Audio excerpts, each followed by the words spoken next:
Thanks to the support as a channel member, Liam Cooney. Well, I would argue that's the best squad of players we've ever put together. The only problem is we don't necessarily know where the goals are going to come from. But hopefully we find the answer to that question right now. Hello and welcome to part 111 of Wembley to Wembley. I'm Kevin, coming up on today's episode with our first two games of the new League One season. We're at home against Rotherham and away against Oxford. If you missed the transfer special yesterday, you missed us assembling a very, very, very strong team, albeit with no striker. Look, we even sold some players as well.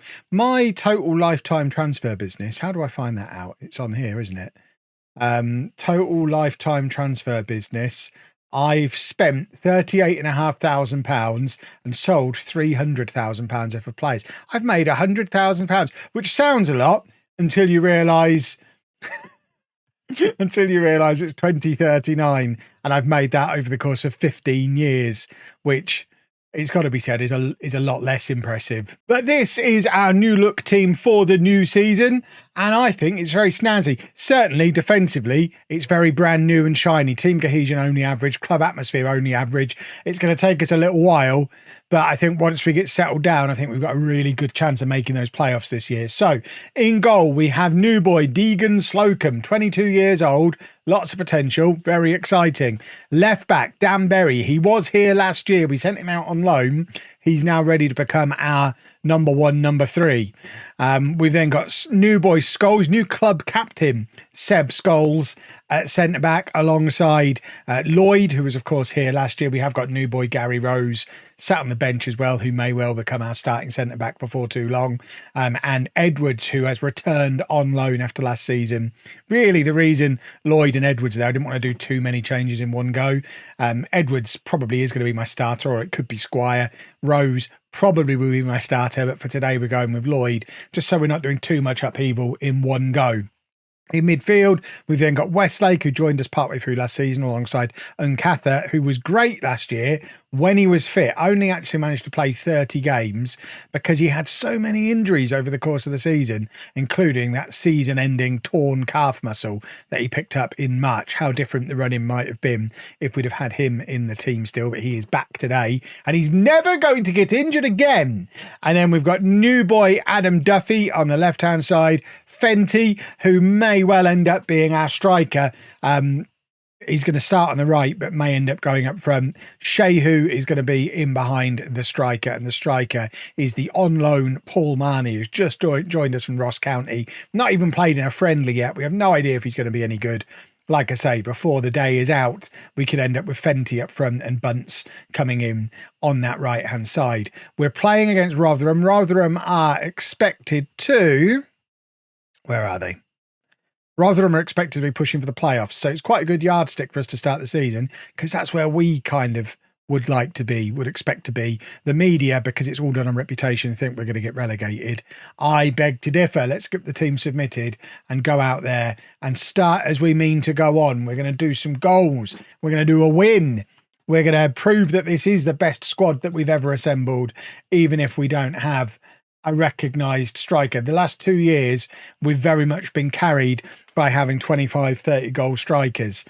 We might have that guy at the club. Marnie might be that guy. Fenty might be that guy. We might not have signed him yet. We've still got a month of transfer window to bring potentially that guy in. At the moment, the rest of the team is spot on, apart from that one little area that I guess is quite important, especially when you're playing a one-striker system. It's quite important that that one striker's any good. But there is new captain Scholes on his debut, plays it to Westlake, and it ends up back with Lloyd, who tries to find Fenty. It's a terrible pass from him, and his days as a starter might be numbered if that's how he's going to play. It's a terrible miss, though, from the Rotherham striker, so we do get away with it.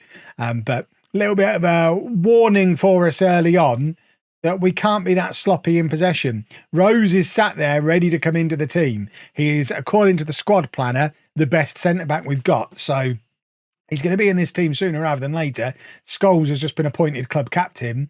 So Lloyd should be able to do the mathematics of the situation and work out that he's probably the guy who's going to lose his spot. Now, he might end up just going out to left back if Berry doesn't hit the ground running. But he's not nailed on as a starter anymore like he was last year. And there is Fraser Fenty, first of many for the season, hopefully. He's playing on the right-hand side today.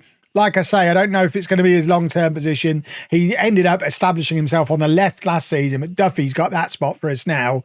But that is a very tidy finish from Fenty.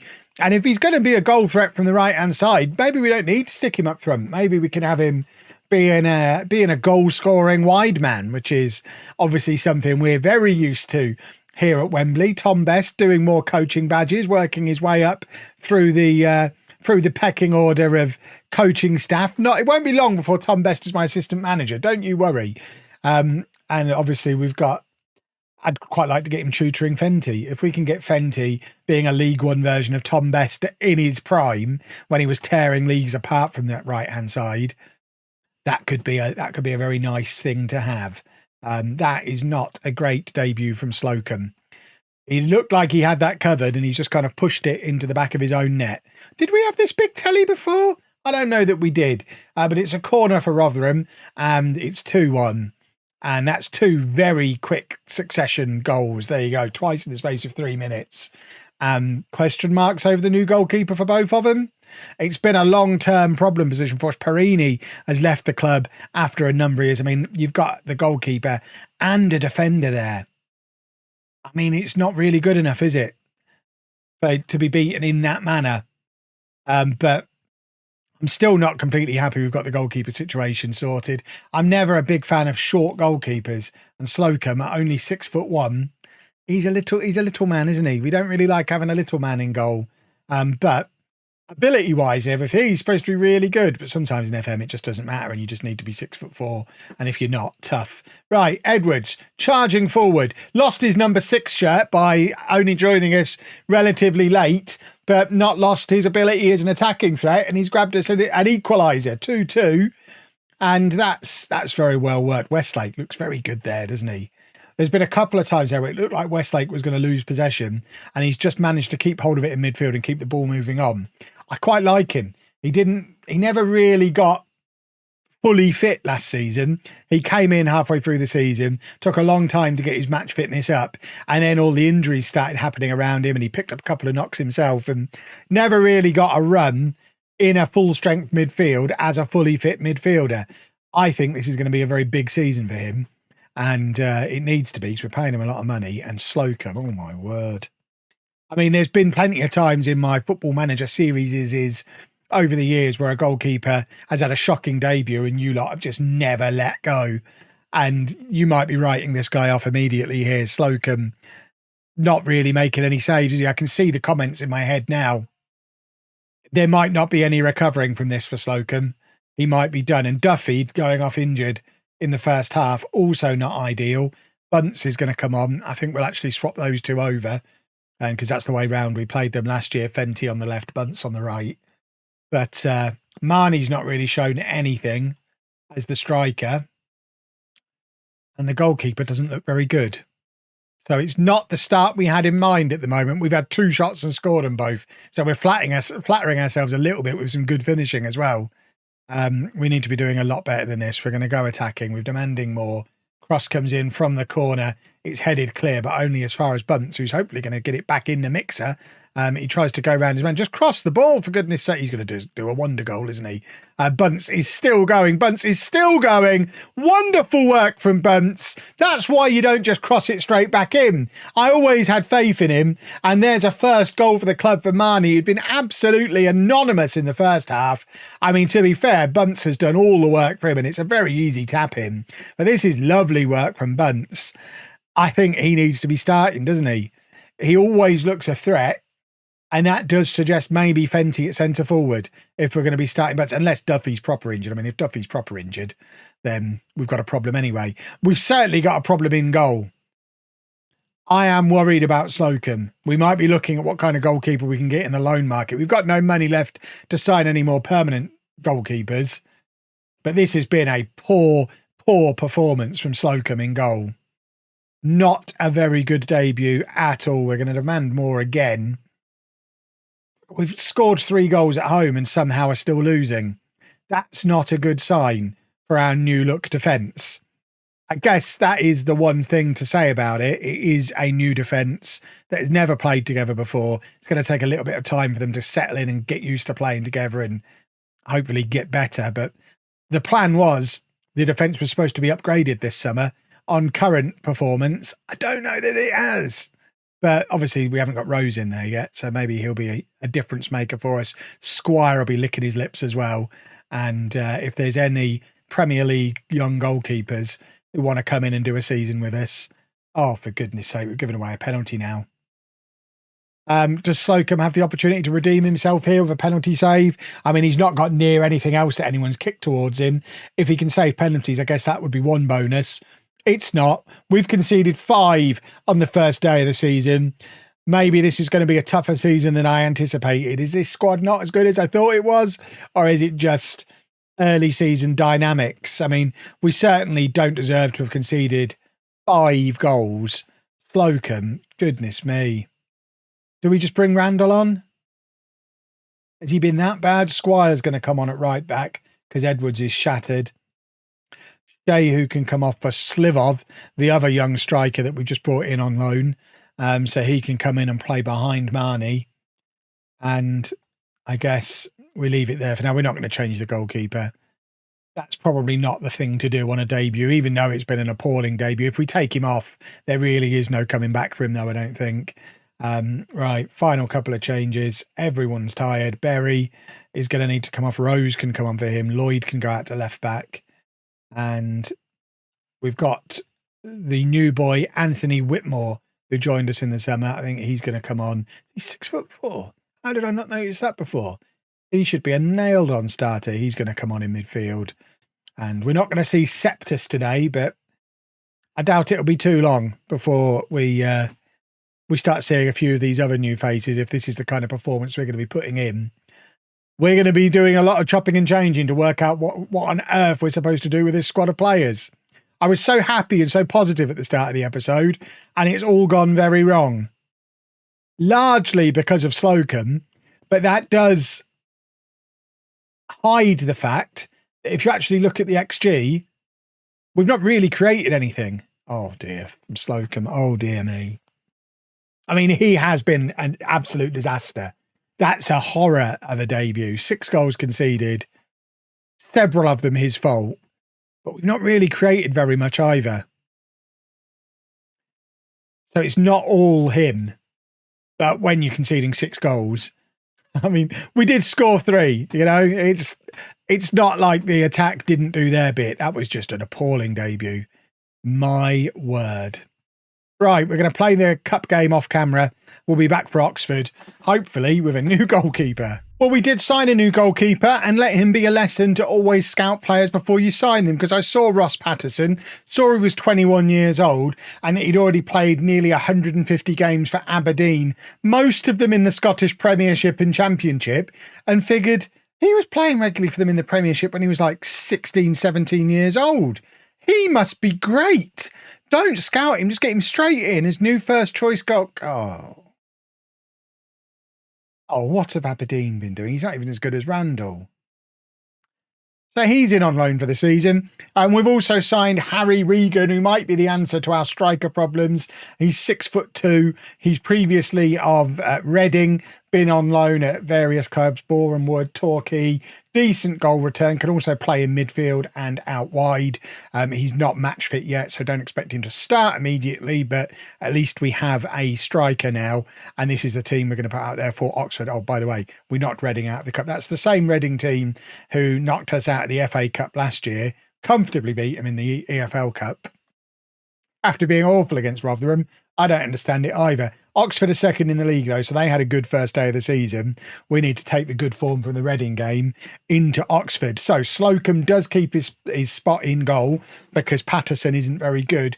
We are going to be loaning out Randall, though, off the back of Patterson coming in. Patterson's good enough to sit on the bench. Randall was going to go to Grimsby. They're going to pay his full salary, so that makes sense to send him out there. No more easing players in gently either. Rose is coming in at centre-back, and I think that is now my first choice back four. Whitmore is in alongside Uncather. That's my first choice midfield. Duffy's going to be out for a month or so. So with him out, Fenty on the left and Bunce on the right is first choice. Marnie scored in the last game. It's all he did, but he can keep hold of the spot until Regan is fit enough to play. Let's hope that we can put out a slightly stronger showing than we did in the previous match. More of what we did in the cup that you didn't see, less of what you did see against Rotherham, because that was horrible. But we're away against Oxford, and fingers crossed, about to deliver our first points of the season. But Oxford are all right, aren't they? Oxford have had a decent start to the season. The only team other than Rotherham to have more than one as their goal difference. So they had a comfortable first day win as well. I didn't see who they played. I don't see that it's relevant. The only important thing is that we find a way to beat them now, and fingers crossed we shall. They're comfortably in control of the possession currently, which is not ideal. There you go. Scholes wallops it clear. It doesn't rain, it pours, boys and girls. What have I just seen? I mean, you can't blame anyone for this. This is just chaos. This is low team cohesion, chaos. Scholes clears it into Uncather's back of his head, and it bounces back down into the path of the onrushing striker.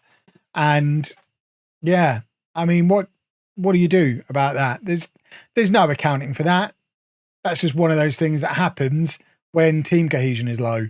So fingers crossed it won't happen as the season goes on. But there is Uncather trying to make amends for what the back of his head just did.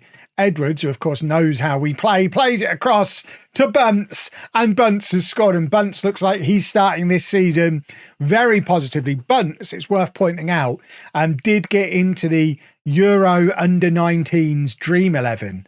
He was the only Wembley player to play in the Under-19 European Championships for Scotland, and like I say, got in the Dream 11. So he is quite the up-and-coming young talent who's had a very good summer playing in the Under-19s Euros. So maybe he's going to be one of those players who's got come on leaps and bounds off the back of a good summer tournament. We've all seen it happen many times before. What a goal! It's a shenanigans free kick, and maybe Marnie's good after all.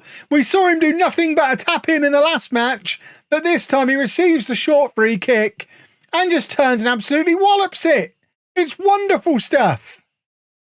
2-1. Marnie might be good. Oh, maybe we've got our goal of game striker and he was here all along. Who knows? But that was a great goal. We're 2-1 up.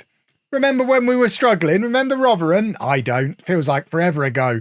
Good work from Edwards. Your typical football manager tackle that gives the ball back immediately to the opposition, but the cross comes in. Scholes heads it up in the air. This time, doesn't smash it into the back of one of his own players, just puts it up in the air so it doesn't really clear the penalty area. I get why he didn't want to go for distance after what happened the last time, but he needs something between the two. Get it quite far and quite high. It doesn't have to be one or the other. You'd think as a 28-year-old who's immediately been appointed captain, he'd be able to figure that out for himself, but he clearly needs a little bit of coaching. But Slocum held the ball with his hands there. He kept a clean sheet against Reading. So maybe that was just first day nerves. And the fact that I've kept my faith in him and didn't immediately go out and sign a guy and promise him to be first choice, that didn't happen. Maybe he'll be good now. Maybe that was just a horrible debut. You sometimes get a horrible debut. We did have two left-footed centre-backs in front of him. Maybe that didn't help. Maybe we don't play Lloyd and Scholes together anymore. Maybe Rose is the difference maker. Remember, Rose, when we scouted him, was scouted as having Premier League potential. By the time we actually got him in and looked at him properly, we realised that wasn't the case. But briefly, we thought we had a superstar on our hands in Rose, and maybe he's got time to turn back into one. That'd be nice. Bunce doing very well to keep possession of the ball there. And it's now Edwards backing him up, plays it back to Rose, the future Premier League star, gives it across to Scholes. There's no red shirts for him to hit here. There you go, see? No, don't give it back to him. He doesn't really like having the ball, I don't think. Uncather does, though. He's the playmaker, but gives it back to Scholes. Oh, God, Scholes. Maybe we play Lloyd and Rose together and drop the captain again. The captain's turning into a little bit of a poison chalice. We made Breeze captain last year and he was gone before the end of the season. Is that what's happening with Scholes? Is he not up to it? Should we stop signing these old men with good reputations? And reasonable careers. Maybe we just focus on the kids. The 21, 22-year-olds might be where it's at. Because Scholes, more than anybody, seems to not be settling in very well. Maybe the pressure of being captain of a bunch of players he doesn't know is getting to him. Although he has got 15 for leadership, so he should be able to do it. Right, we're offering some encouragement. We'd take a 2-2 here. After what Oxford did on the first day and then what we did on the first day, we definitely take an away point here and then regroup and try and get a run of matches together. After it's interesting to see Posh bottom of the league. They've started just as poorly as we have, even poorlier. But they were up in the playoffs last year. They finished third, I think. So they've presumably had their team ripped apart over the summer. Right, Whitmore's going to come off for Westlake. Fenty hasn't really shown very much on the left-hand side, but Regan's going to come on. So Bunce can go over to the left. Regan can come on the right-hand side. And then can Squire play centre-back? He's 6 foot tall. Yeah, Squire can come on and play centre-back. Rose is going to come off. I'm not going to bring Lloyd on to play centre-back again alongside Scholes. I think we have Lloyd as the backup for Scholes, Squire as the backup for Rose, I think is the sensible way to do it. Have we got a winner? We'd love a winner. We don't need a winner, but we'd love a winner. Right, we've got more tired little legs. We'll take off and Cather. Westlake can play as playmaker, so Cole can come on and do that. And then Lloyd is going to come on this time. In fact, you know what? I am going to bring him on for Scholes. And we'll go with Lloyd and Squire. Berry can play the full 90, show a little bit of faith in the young left-back who did get the assist for the Marnie wonder goal. And once again, Marnie's done one thing, but the one thing was score a goal. Is he going to be that kind of guy who doesn't seem to be contributing anything at all to the overall play, but just turns up with a goal once a match? Because I would suggest they're sometimes the worst players to have. I'd rather have someone who's contributing and scoring slightly fewer. But we'll worry about that in the next episode. We got our point. We'll get some matches played now. Obviously, this is our second season at this level, so we will be trying to pick up the pace. We might even go all the way through to FA Cup time, which will be around here somewhere, get a whole bunch of matches played. Hopefully with some wins in there. That'd be nice. If you enjoyed that, please make sure you leave a nice big thumbs up on there for me. Subscribe to the channel for daily Football Manager videos. And thank you very much for watching.